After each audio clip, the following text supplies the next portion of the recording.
Mm. What do y'all need to know? The Nine of Swords. So the first card at the beginning here is Nine of Swords. Yeah, definitely need to stop and slow down for a second and really think about what's actually really bugging you. And I think a lot of you guys already know, but the problem is that a lot of the times when we have a base worry, that base worry can, manifest itself in our brain and create a beautiful problem tree. Okay, so we already have the tree growing, right? The problem is to like arisen from the grass, arisen from the ground, and then another idea of what could spawn from this problem not being fixed creates a branch, and then another branch of that another problem. It could be a totally different scenario, and it just branches off to become this flourishing, beautiful tree of disaster. Now, the thing is, we don't want to get to this point, because I think the Nine of Swords would indicate here that you guys are under a lot of stress. You guys are not sleeping very well because that stress is keeping you up at night, and you haven't taken the time out to, yes, to step back and rest and think things through. You have a powerful mind, Gemini, and you can use it for good. Right now, you're using it in a way that isn't benefiting you. Or for some of you guys, you're aware that your or your thoughts are being your enemy. You don't have to let it be your enemy. You can work together with it. You don't ever have to let your brain be a separate entity of yourself. So this is this is the biggest thing I'm seeing here for a lot of you guys. Is the stress is becoming to be too much. All right. Oh, we have a card that's upright already. High Priestess. Okay. Secrets.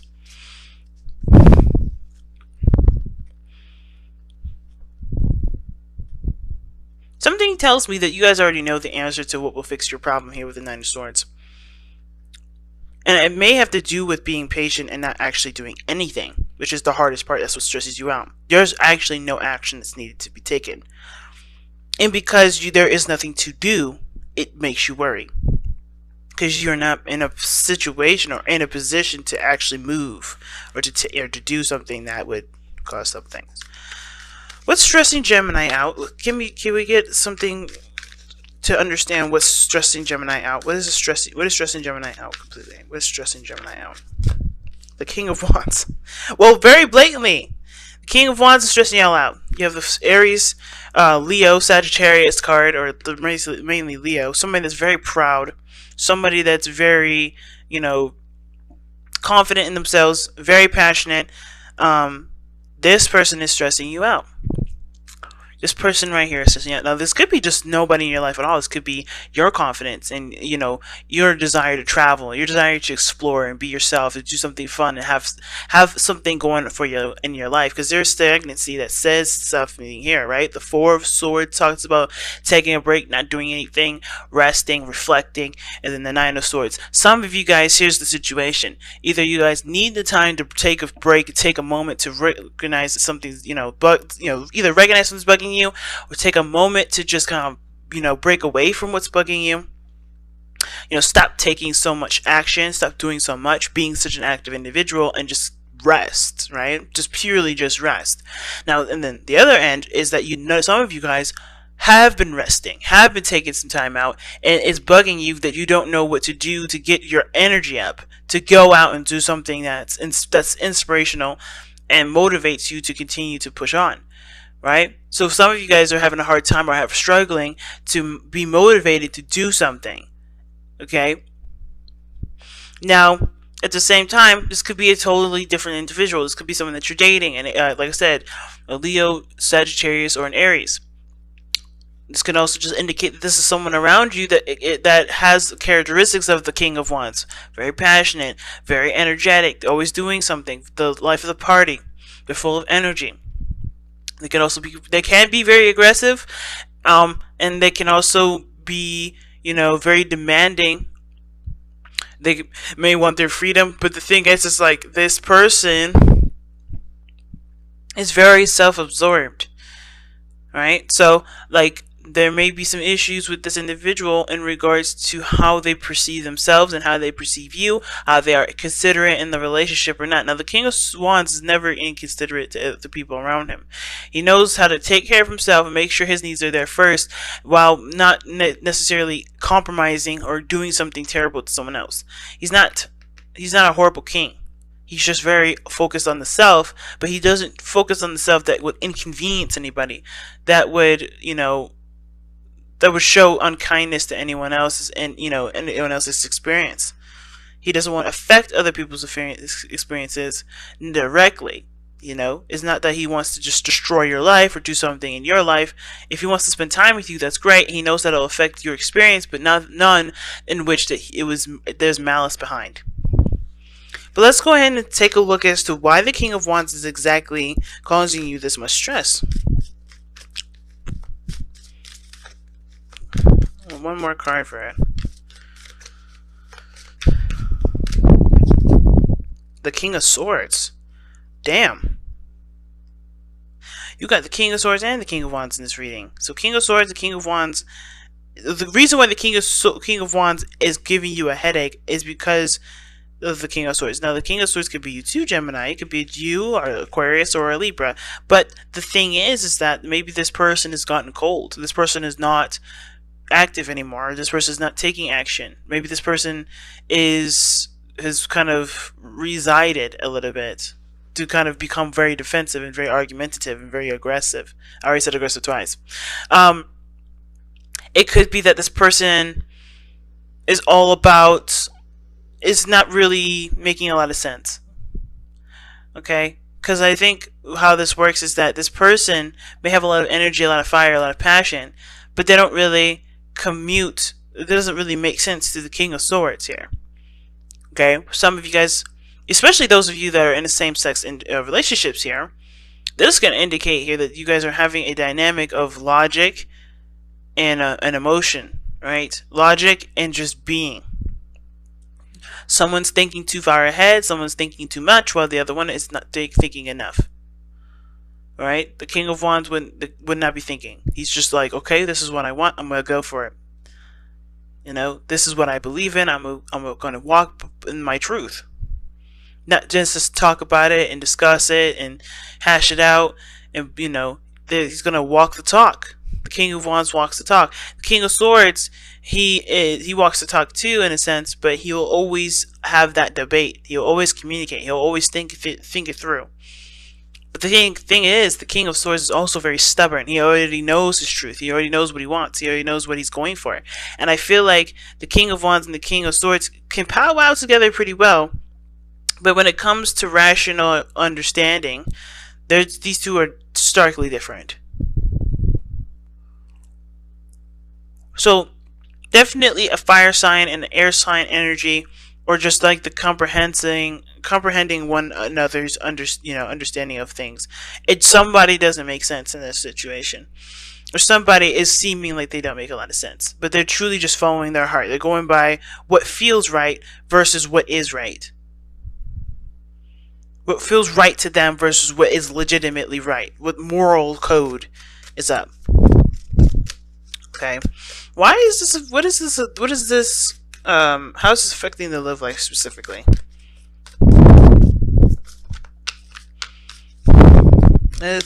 Honestly, I want to actually know. What are the disagreements between the King of Wands and the King of Swords? What is the disagreement between the King of Wands and the King of Swords? I don't know why I think disagreement, but I feel like it's disagreement here. Because if there was no conflict, then you wouldn't be stressed. So, what is the disagreement? What is the conflict between the King of Wands and the King of Swords? What is the conflict between the King of Wands and the King of Swords? What's the conflict? Oh wow, committing to love. The Ace of Cups and the Hierophant. Wow. Commitment to love. Commitment to emotional growth. Commitment to spiritual growth. Or a change in the way someone achieves emotional growth. It's interesting because I did a reading for a client, and the person was a Gemini, and they were in a same-sex relationship as well. But the problem that person was having was that they had been in a relationship prior that was very difficult for them to see any sort of potential, relationship with someone else if it wasn't already established to be, stable, committed, and so forth. If some of you guys are having an issue coming outside of your comfort zone and dating somebody new, it's this person may be coming in, this king ones may be coming in to show you that the situation is not about rational thinking. It's about going for what you feel is right. And a lot of times you're not going to have a certain situation just play out in the way you want it to. And it's not necessarily about what you want. It's more of like, is it possible? And a lot of times, especially with the individual I was reading for, it wasn't possible for that person to expect a committed relationship from the person the second they start dating. That was unrealistic. So the situation here is showing me is like some of you guys may be aware that what you guys have to do to have a beautiful relationship with somebody is to be yourself and to let time pass and let time just be, to grow that relationship. Real roots to put down in the relationship instead of just saying, okay, I'm not going to be with you unless you're really looking for a serious relationship. You don't know what you want from this person until you know who this person is. You got to give this person a chance. Believe it or not, wands, fire, and air energy go along very well together. But you won't know how well it goes together until you spend the time to figure that out, which is why the Hierophant and the Ace of Cups is here. This is a growing process. This is about connecting with your emotions. I think for some of you guys, you've been detached from your emotions for a long time because it's been very painful to deal with or to remember or to even, have anything to do with love because of your past experience. But this person looks like they're going to be bringing in new energy, bringing in new life. And this person brings out a side of you that you can be happy with. But I think this also puts you in a position of being even more defensive because it's putting yourself at risk, right? It's a chance game. It's not necessarily, there's no guarantee that this is going to end in a way that you guys live happily ever after. But it doesn't mean it can't, just because there isn't a sign of it now. It takes growth, it takes time, it takes patience for it to grow out. And I see this in this relationship, I see this reading. You have to be yourself. You have to look and see who you are through this person. And you have to understand and see who this person is for you in this relationship before you can decide, is this the path that I want to go down? Is this person someone I want to live with for the rest of my life? Is this someone I want to marry? Is this someone I want to have kids with? Is this someone I want to live the rest of my life with? Period. And that is going to take time. And that's why I think this is why you have to kind of be patient here. I think this is why, either taking a step back to just slow down and relax, or to just go out and do it, take a chance, take a leap of faith, and, just see how it goes. It's better than just not doing it at all, and better than, just kind of cutting your losses, So, what is the overall outcome for Gemini? Damn, Judgment. That's a second opportunity. But Judgment with the Eight of Wands. You guys are getting 2 cards for everything that's being explained today.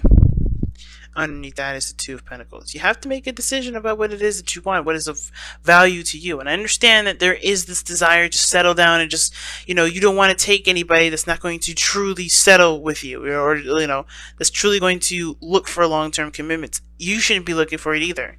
Not saying that, not to go after what you want, but like, you shouldn't expect everyone that you date to be as quick to get married and settle down as you are. And who's to say that this person is definitely for you if you don't take the time to get to know them? Remember, everything happens for a reason. Time is given to us to understand what we need to understand, so we can avoid situations, so we can understand the person or understand the circumstance a lot better than what we looked at from the situation up close. Because think about this, and I actually got this from a comedy skit. I don't know if you guys have seen it, Equimity, I think it is. I can't remember. It's one of Dave Chappelle's newer stand-ups, and he was talking about in the very end how the situation when something first happens, we're all close up to the elephant, right? The elephant's skin, right? You can't see that that skin is actually to an elephant. You just know that that's gray and it's scaly or it's wrinkly and it looks weird, right? But it takes time for the situation to back itself out so you can see the whole picture, right? This is the same situation. You don't know everything when you first start out, and it's hard to kind of accept that because it's also requiring you to just trust the situation and see how it goes from there. But this is one of those situations where you just have to see The situation is way too close up to your face right now to identify if it's an elephant or if it's um if it's a rhino, right? You don't know, because they have the same kind of skin, right? But you don't know what kind of situation this is until time is given to it for you to be able to step back and see the whole picture, see everything from what it is, and see how it plays out in your world.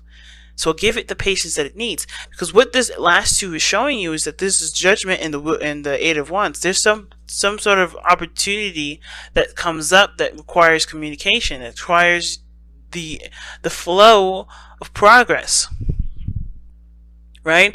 And I feel like it's not necessarily just communication, but it's also about moving forward. It's about taking the steps ahead and going for it. Not to completely just, just completely just cut something off, but giving it the opportunity that it's going to need, or giving it the time it needs to understand it, and go for it, and then change your mind later if it need be, because you always can change your mind. It may be hard to change your mind, but it's definitely an option. Your back is never ever up against the wall, fam. Okay, so let's take a look at what oracle cards you have.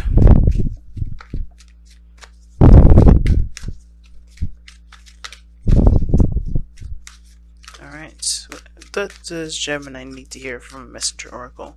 What does Gemini need to hear from Messenger Oracle? What does Gemini need to hear from the Messenger Oracle? What does Gemini need to hear from the Messenger Oracle? What does Gemini need to hear from the Messenger Oracle? Heed the messengers. And that totally talks about not ignoring the signs. And that doesn't mean that, hey, if this person is a bad influence, run away. It's more of like, hey, if this person, it makes you happy, and you're just listening to the fears that are ringing around in your mind because of everything you've experienced, do you want them to win and keep you from being happy? Or do you want to try, see if this is exactly something that you've always wanted? And I'm feeling like pulling you guys to surrender the Power of Surrender card, because I'm addicted to these cards. I know it's probably like the third week in a row I've used these, but this is one of my favorite cards ever. Okay, it's best cards ever. But yeah, heed the messenger. Don't ignore the signs. Don't ignore the messages just because it's too frightening to see what could happen. What could go wrong. It's always easy to think about what could go wrong, but it's always hard to stay optimistic and see the other side. Right? Realistically, you can always be prepared for the worst, but why not also expect the best? Alright, you guys also have surrender your attachments to results. See what I'm saying? Guys, the formula for success is to do all you can to make things happen. Then let go of the results. Holding on too tight to a desired outcome can sabotage it. Like I said, you have got to give it time. You have got to give it space. You have to give yourself time and space to figure out if this is exactly what you want. Looking for something from the very beginning will stress you out, and also leave you to be very unhappy because you're not looking for something that can be given to you in the second's notice. It can't be given to you in sex notice. It has to take time. It has to grow. You have to overcome the challenges and the struggles. You have to understand the dynamic between you and a different person. And I feel like the person that's the end of your life right here is not doing anything to be malicious or hurtful, but they're doing what's best for them, and you have to do what's best for you and not think about what could come of this relationship and just focus on what you want right now. What you want to feel right now. Do you want to feel love? Because love can come and love is here. If you want a commitment, why don't you just sign a contract with somebody and work with them, right? If it's a commitment that you want, there's other ways to do it than being in a relationship that requires you to feel. Because a relationship cannot be blossomed from looking for something straight up from being a commitment. You have to look from it in a heart place, being able to receive and give love. And if you can't give it, that sort of commitment may not be the kind of commitment that you should look for, because that one is requiring you to be emotionally open and to focus solely on love and not with the destination. because love doesn't take you places. Love is emotions. Okay? It's hard, y'all. I understand, considering that you guys have obviously every reason to be worried and stressed out, and to be even hesitant when it comes to future relationships, considering maybe the past one didn't work out. But you have to trust. If you want anything to grow in your favor at all, you have to trust.